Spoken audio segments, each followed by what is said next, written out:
दो और मेहमान हमारे साथ बने हुए हैं। डॉक्टर अजय महालका, अब आपके पास आना चाहती हूँ मैं, क्योंकि कल से बच्चों का वैक्सीनेशन शुरू हो रहा है। बहुत से लोग इंतजार कर रहे थे, माता पिता परेशान रहते थे कि बच्चों की वैक्सीन आखिर कब आएगी। तो कम से कम अब कल से वो एक जो लोगों का इंतजार था कल से खत्म होने जा रहा है। लेकिन अभी भी हमें किन किन सावधानियों की तरफ, किन किन बातों की तरफ ध्यान देना जरूरी है?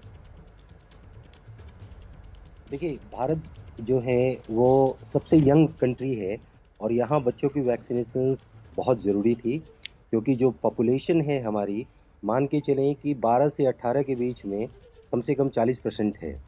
दूसरी जो समस्या आ रही थी कि बच्चों को हम स्कूल भेजें, ना भेजें, बच्चों को आप रोक नहीं सकते, बिहेवियरल चेंजेस आप कंट्रोल नहीं कर सकते। आप उनको इतना ज्ञान नहीं दे सकते कि कैसे मास्क पहनें, कैसे प्रोटोकॉल मेंटेन करें। तो अगर वैक्सीन आ जाती है तो सबसे पहली जो राहत हमें मिलने वाली है, आप देखें डेटा, डॉक्टर उपाध्याय भी बोल रहे हैं, साउथ अफ्रीका, यूरोप के साइंटिस्ट और डेटा भी बता रहे हैं कि जिनको भी वैक्सीन लगी है, उनमें क्लिनिकल सिम्पटम्स बहुत कम है। और दूसरी एक अहम बात ये है कि अभी भी हमारे देश में ओमिक्रॉन बहुत कम है, डेल्टा वेरिएंट अभी भी पॉपुलेशन में एट प्रेज़ेंट है।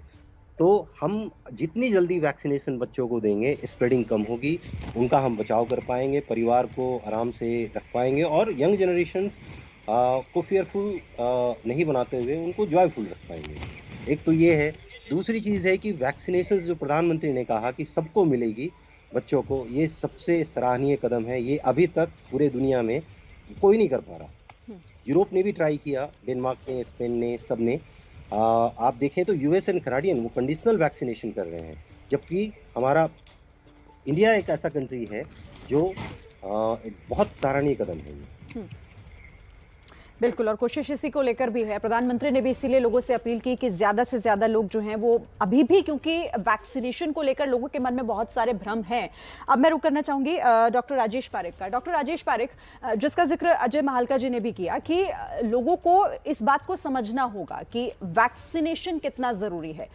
कुछ लोग ऐसे अभी भी होंगे जो, मैं चाहूंगी आप उन लोगों का जवाब दें कि वैक्सीनेशन को लेकर जो तमाम तरह के ख्याल उनके मन में है कि कैसे रिएक्ट करेगी। और बात तो जब बच्चों की है तो माँ बाप थोड़ा और भी ज्यादा सोचते हैं इस बारे में। जी, बिल्कुल लोगों को यही समझना चाहिए कि पूरी दुनिया में एक ही चीज दिखाई दे रही है कि जिन लोगों में वैक्सीनेशन नहीं हुआ है, उनमें ओमिक्रॉन, डेल्टा, कौन सा भी वेरिएंट हो, वो बहुत ही ज़्यादा फैलता है। और सबसे महत्वपूर्ण बात यह है कि ये लोग ज़्यादा करके अस्पताल में जाते हैं, ये लोग की मौत ज़्यादा होती है। तो ये तो अभी का ही सबूत नहीं है, ये 200 साल का सबूत है। वैक्सीनेशन का इतिहास 200 साल का है। मैं इन लोगों को ये कहना चाहता हूँ कि वैक्सीनेशन की वजह से स्मॉल पॉक्स इस दुनिया में से निकल गया, पोलियो अभी 1-2 साल में निकल जाएगा। स्मॉल पॉक्स के जाने से 1 बिलियन डेथ्स अब तक बच गए हैं। तो ये बहुत ही महत्वपूर्ण है। दूसरी बात यह है, मैं उनको ये कहना चाहता हूं कि आप एक गलत तरह की सुरक्षा नहीं लेना, फॉल्स सेंस ऑफ सिक्योरिटी नहीं लेना। ये जो म्यूटेंट वेरिएंट है ओमिक्रॉन का, वो अलग देशों में अलग तरह से फैल रहा है। जो साउथ अफ्रीका भी बात है, वो साउथ अफ्रीका में है, यूके में देखो, फ्रांस में देखो, जर्मनी में देखो और यूएसए में देखो, ये डेवलप्ड कंट्रीज है। और वहां भी वो इतना ज्यादा फैल चुका है कि साउथ अफ्रीका से तो बहुत ही फैल चुका है। तो ये वायरस किस तरह से मुड़ेगा हम नहीं जान पाते हैं एक तरफ, और उसका निशाना बदलते जा रहा है।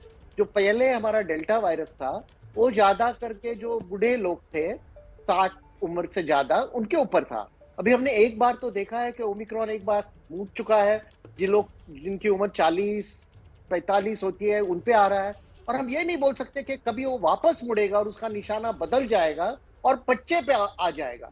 तो ये भी होने की संभावना है। इसलिए बहुत महत्वपूर्ण है कि हमारे बच्चों को, सबको वैक्सीनेशन मिलना चाहिए। ठीक है, प्रोफेसर रामशंकर जी, क्योंकि साउथ अफ्रीका से ही इस नए वेरिएंट की, जिसे हम ओमिक्रॉन के नाम से जानते हैं, उसकी शुरुआत हुई, लेकिन अब वहां पर केसेस कम हो रहे हैं। तो ये कैसे मुमकिन हो पाया वहां पर? अगर वहां केसेस कम हो रहे हैं यानी कि खतरा भी धीरे धीरे टल रहा है, तो ये कैसे वहां पर किस तरह से हुआ? हाँ जी, एक तो क्या है कि एकदम से WHO के गाइडेंस के अंदर जो है बहुत ज़्यादा स्ट्रिक्ट जो लॉकडाउन प्रिंसिपल्स है उनको लागू किया गया, ठीक है ना। स्कूल कॉलेजेस को बंद कर दिया गया था। कुल मिलाकर के जो लोग थे उनको के एक तरीके से बोलोगे तो एक हाउस अरेस्ट जैसा कंडीशन था कुछ समय के लिए। और उसके बाद में जब और उस जिस समय पे ये सारे जब कंडीशंस लागू किए गए थे उस समय पर यह पता नहीं था कि ये ओमिक्रॉन किस प्रकार से बिहेव करेगा। लेकिन अभी जितना इसके बारे में जो प्रमाणिक जानकारी जो काफ़ी लैब से हमको मिल रही हैं और उनमें ये सिद्ध हो गया है कि ये जो समय है ओमिक्रॉन के बारे में कि सबसे पहले अपने को एक प्रैग्मेटिक अप्रोच से नंबर ऑफ केसेस को कम करना है। उसके बाद में एक एडवांटेज ओमिक्रॉन के साथ में क्या है कि ये आपको इतना समय दे रहा है कि इसमें इतनी हमको जो है उतनी लेथलिटी नहीं है, उतनी ज़्यादा इसकी मारक क्षमता नहीं है। जैसा कि अभी प्रोफेसर सीगल की जो साउथ अफ्रीका की लैब है उन्होंने प्रॉपरली इसको स्टडी करने के बाद में बोला है कि ये जो पर्टिकुलर जो वायरस है उससे जो क्रॉस इम्यूनिटी पैदा होती है वो क्रॉस इम्यूनिटी आपको डेल्टा वायरस के अगेंस्ट भी प्रोटेक्ट करने में सक्षम है। चूंकि ये एक लैब स्टडी का रिपोर्ट है तो we can not like a use simply ये one research report actually to apply to the population और for any country, but whatever we are learning so far actually from this particular variant, that is more important in order to deal with this particular pandemic situation. तो इसलिए सबसे पहले जरूरी क्या है कि हमको अपनी जो पब्लिक है उसको साथ में एक अंडरस्टैंडिंग डेवलप करना है, वैक्सीन का इम्पोर्टेंस बताना है और वैक्सीन के को यूज करना है। क्योंकि मैं स्वीडन में स्टॉकहोम में मैं हूँ इस समय पे। स्टॉकहोम का अगर मैं स्वीडन के बारे में बात करूँ कि 30 दिसंबर तक का जो डेटा जो मैंने देखा है उसके अकॉर्डिंग हमारा जो बूस्टर डोज है वो 20% से ज़्यादा लोगों को ऑलरेडी लग चुका है, जिसमें कि उन्होंने प्रायोरिटी के ऊपर रखा वो लोग जिनका के 65 ईयर्स के ऊपर एज है या फिर जिनको कोई कोमॉर्बिड कंडीशन है, कार्डियोवास्कुलर डिजीज है, क्रॉनिक किडनी डिजीज है या फिर किसी भी प्रकार का कोई मेटाबॉलिक डिसऑर्डर डिजीज है, तो उनके अंदर जो बूस्टर डोज है वो 79% लग चुका है ऑलरेडी है क्या है।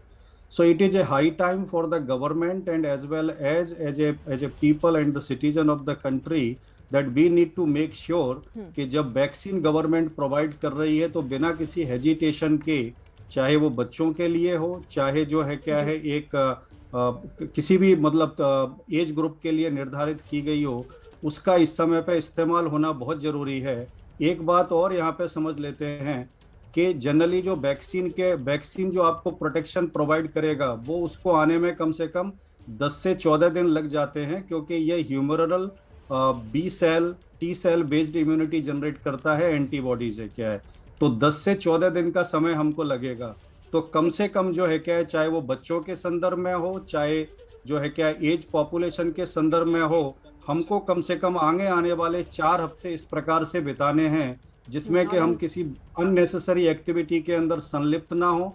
गवर्नमेंट भी ध्यान रखे, हम भी ध्यान रखें। मैं बार-बार कह भी रही हूं ना कि सरकार और प्रशासन के साथ-साथ आम लोगों को भी इन तमाम बातों का ख्याल रखना होगा, तभी हम ओमिक्रॉन जैसे खतरे को टाल पाएंगे और इससे बच भी पाएंगे।